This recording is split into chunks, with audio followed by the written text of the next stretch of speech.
다시 한번 주님의 이름으로 주여 전에 나오신 모든 성도 여러분들을 주님의 이름으로 환영하고 축복합니다. 제가 항상 양옆분들 이렇게 인사 나누라고 말씀드리잖아요. 오늘은 조금 다르게 해볼까 합니다. 자신 가슴에 손을 한번 얹고 자신에게 한번 이렇게 얘기해 볼까요? 하나님이 나를 특별하게 사랑하셔. 해볼까요? 시작. 하나님이 나를 특별하게 사랑하셔. 아멘. 아멘이신가요? 네.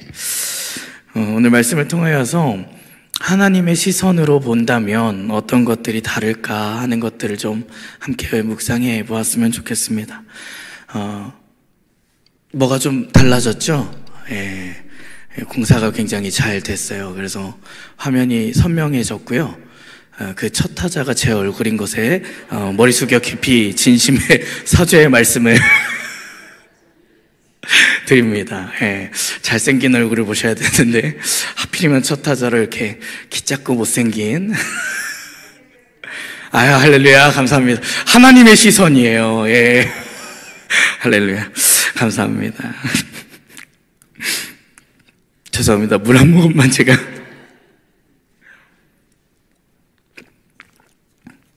네, 오늘 읽으신 말씀은 다들 잘 아시다시피 야곱과 요셉이 나오는 장면입니다. 그리고 요셉의 아들들이 함께 등장합니다. 야곱이 나이가 들고 병이 들었다라는 것을 알고 또 듣고 요셉이 이제 자신의 아들들인 에브라임과 므낫세를 데리고 야곱에게 찾아가는 장면입니다. 야곱은 고백합니다. 이 찾아온 요셉을 보고 정말 힘겹게 이 침상에 일어나 앉아서 너를 잃었던 아들이라고 생각했고 다시 볼 것은 내가 꿈에도 생각지도 못했는데 너를 다시 본 것뿐만 아니라 너의 자식들까지 내가 볼 수 있게 하나님께서 나를 인도하시고 나의 삶을 그렇게 돌보셨다라고 감격에 차서 고백합니다. 오늘 저희가 다 읽진 않았지만 이 12절부터 읽었지만 12절 이전에 보면 야곱이 정말 감격에 차서 그 얘기들을 하는 장면을 볼 수 있습니다. 그렇게 이야기하면서 요셉의 아들들에게 요셉의 형제들과 같은 동일한 상속권을 약속하고 축복하는 장면이 바로 오늘 저희가 읽은 말씀입니다. 이 12절 바로 이전에 오늘 요셉이 데리고 온 므낫세와 에브라임을 축복하기 직전에 그들에게 이제 요셉의 형들이었던 요셉의 형제들과 동일한 상속권을 약속하게 됩니다. 그것은 뭐냐면 이 이후에 하나님의 약속이 이루어졌을 때에 이제 영원한 기업을 받을 때에 요셉의 형들과 동등한 그 상속권이 요셉의 아들들에게 주어진다라는 것을 의미합니다. 오늘 읽은 본문에서 야곱은 요셉의 두 아들 에브라임과 므낫세의 머리에 손을 얹고 축복합니다. 야곱이 손을 뻗습니다. 이때 오른손을 둘째 아들에게 그리고 왼손을 장남에게 뻗습니다.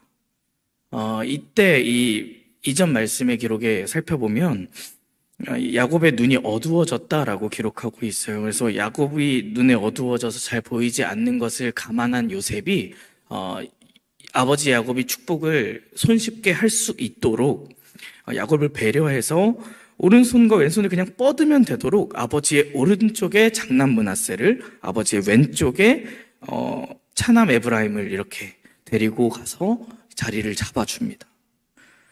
근데 그럼에도 불구하고 이 야곱이 그냥 뻗지 않고요. 오늘 말씀해 보니까 엇바꾸어 얹었다라고 기록하고 있습니다. 손을 맞바꾸어서 내뻗어서 오른손을 차남에게, 왼손을 장남에게 이렇게 얹었다라는 거예요. 이 당시에 오른손이 가지는 의미는 좀 특별하고 중요합니다. 권위, 탁월한 능력, 축복과 은혜 등을 상징하는 것이 바로 오른손입니다. 마태복음 5장 30절에서 예수님께서는 오른손이 너를 실족하게 한다면 그 오른손을 찍어내어 버리라 라고 얘기하십니다. 이 얘기는 무슨 얘기냐? 그 오른손을 얼마나 중요하게 여기는지, 그 사람들이 얼마나 중요하고 귀중하게 여기는지 알았기 때문에 그렇게 귀중하고 중요하게 생각하는 것이라도 그것이 나를 죄를 짓게 만들고 천국으로 인도하는 것이 아니라 지옥으로 인도하게 한다면 그걸 찍어서 내어 버리라 라고 얘기하신 겁니다. 오른손에는 이토록 중요한 의미를 가진 것이, 그리고 그런 오른손이 당연히 장자에게 향하는 것이 사회의 통념이고 자연스러운 것이었습니다. 근데 야곱은 그렇게 하지 않았다라는 건데요. 왜 그런 걸까요? 바로 사람의 뜻이, 그리고 사회의 시선이 늘 그래 왔던 것이 중요한 것이 아니라, 야곱은 지금 이 축복이 그저 자신에게 있는 그 할아버지로서의, 아버지로서의 그 권리를 행사하는 것에 지나지 않는다라고 생각하지 않았던 것이 아닐까 생각합니다. 복의 주관자는요, 온전히 하나님 한 분이십니다. 복을 온전히 주관하시는 것은 하나님 한 분이시고요, 하나님의 뜻에 따라 베풀어지는 것이 복이다라는 믿음과 신념이 야곱에게는 있지 않았을까 생각해 봅니다. 이따금씩 제가 그 담임 목사님을 따라서 장례 예배에 이제 참여를 하게 되는 경우가 있습니다. 그럼 이제 주전도사님께서 이제 예배 임사자를 정하기 위해서 장로님들께 전화도 하시고 이렇게 해서 기도자가 정해지면 장로님들이 꼭 장례 예배 때 기도하실 때 등장하는 표현이 있습니다. 인간의 생사화복을 주관하시는 하나님 아버지. 우리의 모든 것과 화와 복의 여부, 그 모든 것은 하나님 아버지 한 분만이 주관하신다라는 것입니다. 오늘 말씀에 보면 야곱이 손을 얹을 때에 아까 말씀드렸다시피 엇바꾸어 얹었다라고 기록하고 있습니다. 이 엇바꾸다라는 단어, 이 엇바꾸다라고 해석된 이 단어는 시켈이라는 단어를 쓰는데요. 이 시켈의 원형인 단어는 샤칼입니다. 이 샤칼이라는 단어는 이렇게 엇바꾸다, 이렇게 어긋 맞추다라는 뜻 외에도 신중하게 행동하다, 조심스럽게 행동하다, 지혜롭다 등의 의미를 가진 단어입니다. 그러니까 이 말씀이 의미하는 것이 그저 야곱이 손을 그냥 바꾸어 얹었다라는 것뿐만 아니라 조금 더 생각해 보면 그저 눈이 어두워서 사리 분별이 안 되어서 잘 못 봐서 깜빡 얘가 문화센 줄 알고 손을 엇바꾸어서 얹었다 정도가 아니라 신중하게 지혜롭게 손을 바꾸어 얹었다라고 볼 수 있습니다. 지혜는요, 솔로몬이 하나님께 구할 때에 듣는 마음이라는 단어로 표현되어 있습니다. 무엇을 들어야 할까요? 하나님의 뜻이 담긴 하나님의 음성입니다. 그러니 야곱은 하나님의 뜻에 따라 신중하게 하나님의 뜻을 구하고 하나님의 뜻에 따라 손을 엇바꾸어 얹었을 것입니다.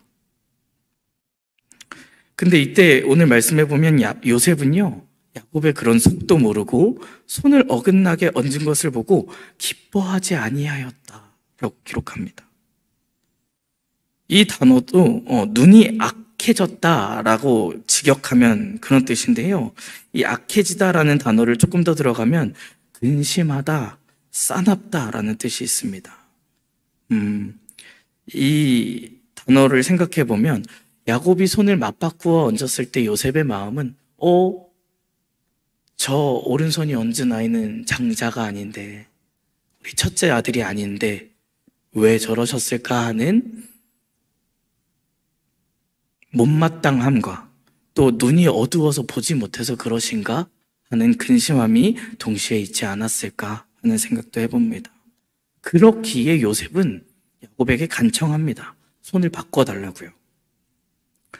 이가 장자이니 여기에 오른손을 얹어주십시오 라고 분명히 간청하는데요, 야곱은 아주 단호하고 힘있게 그 청을 거절합니다. 오늘 말씀 19절 한 번만 띄워주실 수 있을까요?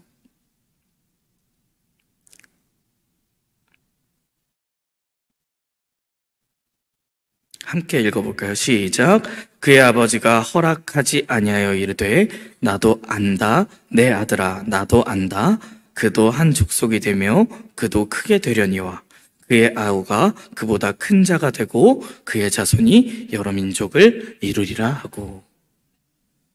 그저 생각 없이 즉흥적으로 눈이 어두워서 그렇게 한 것이 아니라 분명한 하나님의 뜻이 있고 분명한 하나님의 계획이 있기에 그것을 신뢰하는 마음으로 확신을 가지고 내가 손을 바꾸었다라고 그 청을 뿌리치는 것입니다.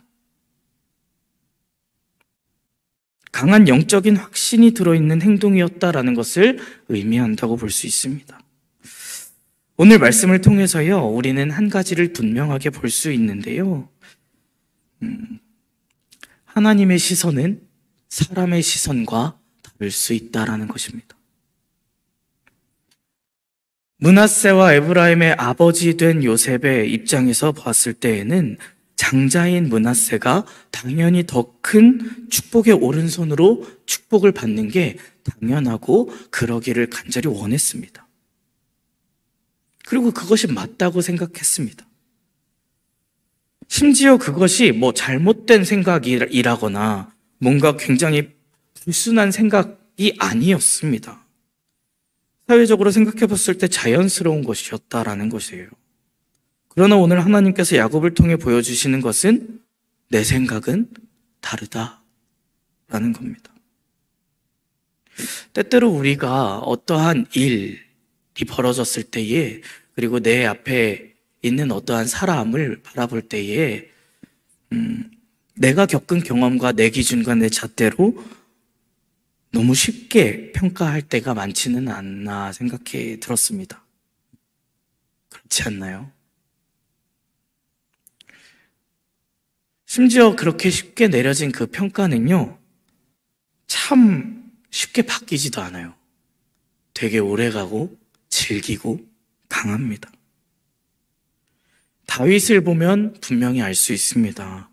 사무엘상 16장에 보면 사무엘이 처음 하나님의 뜻에 따라 하나님께서 사울을 버리셨고 새로운 왕을 세우겠다고 얘기하신 그 말씀을 듣고 이새와 이새의 아들들을 초청해서 제사를 드릴 때 그 이새의 아들들을 볼 때에 이새의 장남인 엘리압을 보고 사무엘이 생각했습니다. 여호와의 기름 부으실 자가 과연 주님 앞에 있도다. 훌륭하다. 잘생겼다. 딱 봐도 우람하고 체격도 좋고 딱 보니 이놈이 하나님께서 선택한 그 사람이구나 라고 사무엘은 생각했어요. 근데 그때 그 생각을 하자마자 하나님께서 단호하게 말씀하십니다.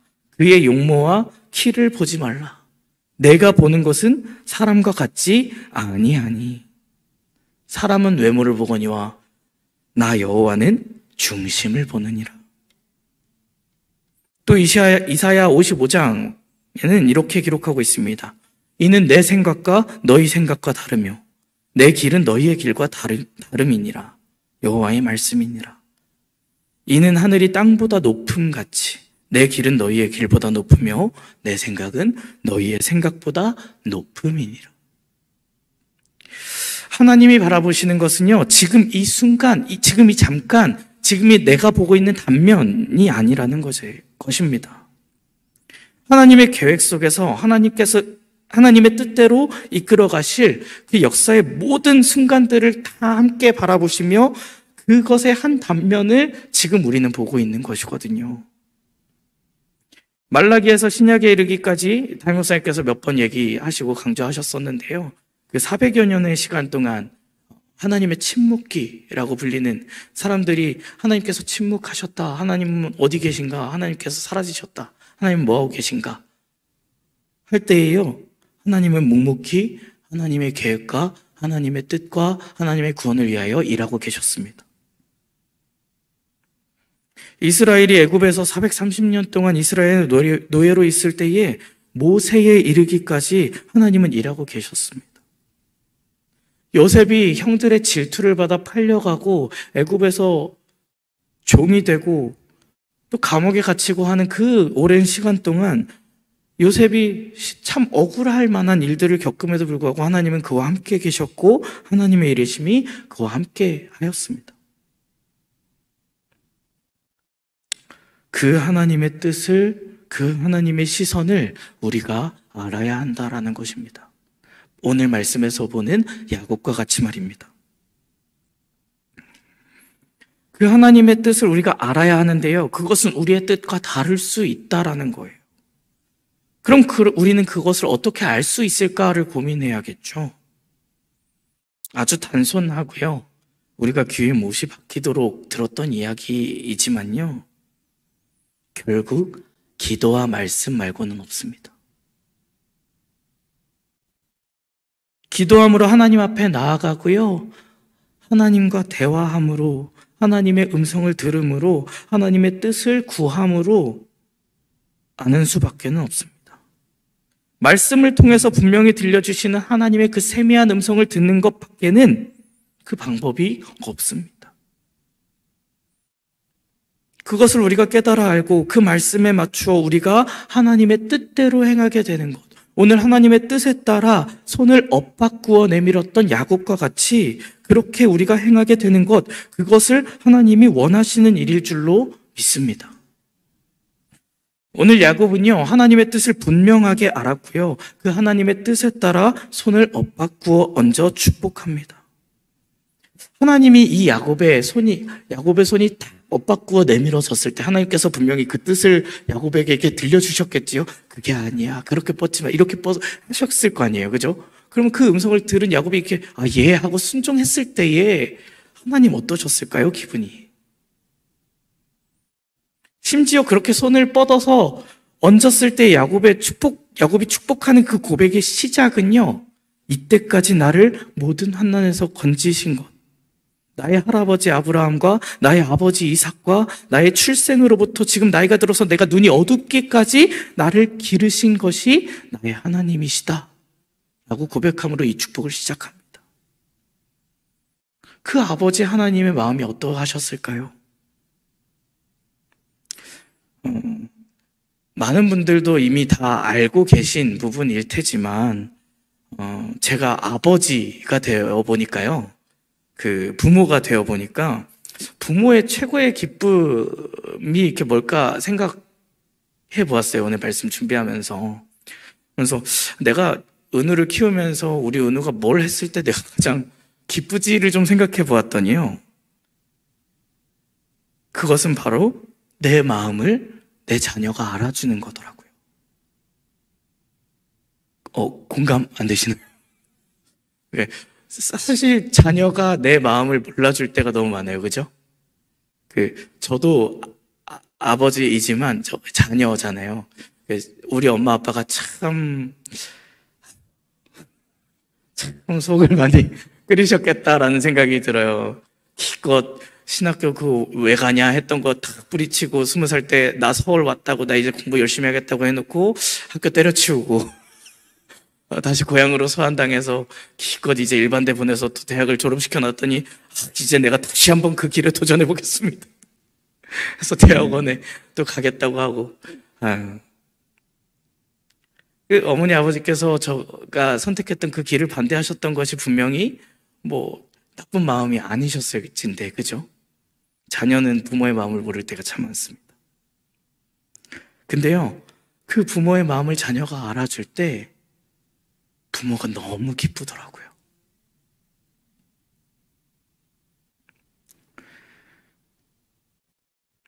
내가 자녀를 얼만큼 사랑하는지, 내가 자녀를 얼만큼 아끼는지, 내가 지금 얘를 혼을 내거나 얘를 칭찬을 하거나 얘가 무언가 원하는 것이 있어서 그것을 내가 들어주거나 그것을 거절하거나 하는 그 모든 과정 속에서 그 모든 것이 행동이 다르지만 그 안에 분명히 그 아이를 사랑해서 내가 그렇게 한다라는 그 마음이 있다는 것을 얘가 알아주기만 하면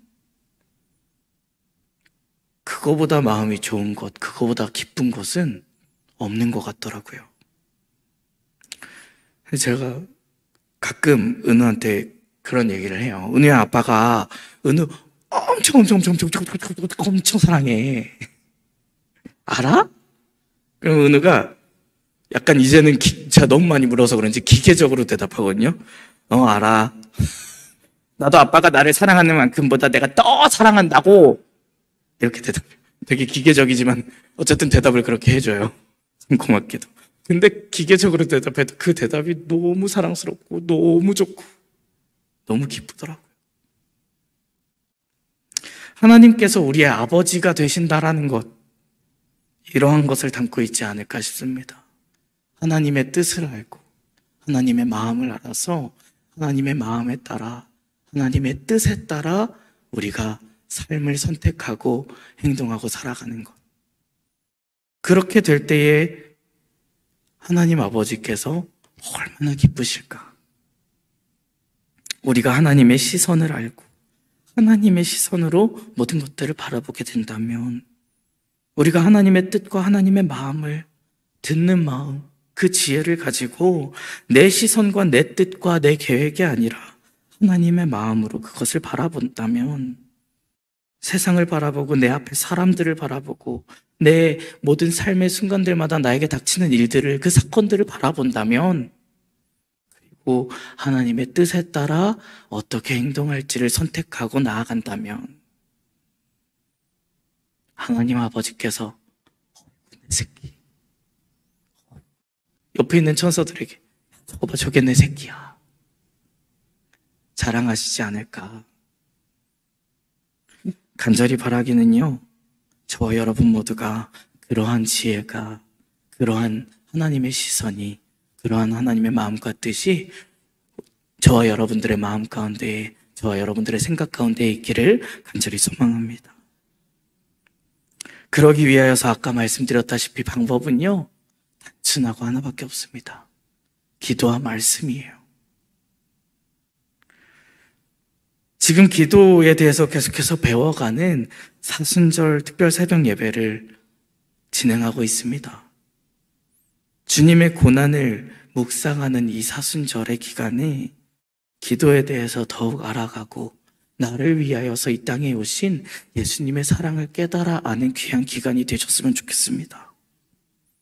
그 예수님에 담겨있는 하나님 아버지의 사랑을 우리가 알게 되는 시간이 되기를 간절히 원합니다. 그 시간을 사모하는 마음으로 참여하시고요, 하나님 앞에 간구함으로, 교제함으로 나아가고요, 말씀을 묵상하고 들려지는 말씀을 통하여서 나에게 말씀하시는 하나님의 음성을 듣게 되는 저와 여러분이 되어서 하나님의 뜻과 마음을 알아가는 귀한 시간들이 되시기를 주님의 이름으로 축복합니다. 그러한 지혜와 그러한 하나님의 음성을 아는 축복이 저와 여러분들 가운데 가득하시기를 주님의 이름으로 축복합니다.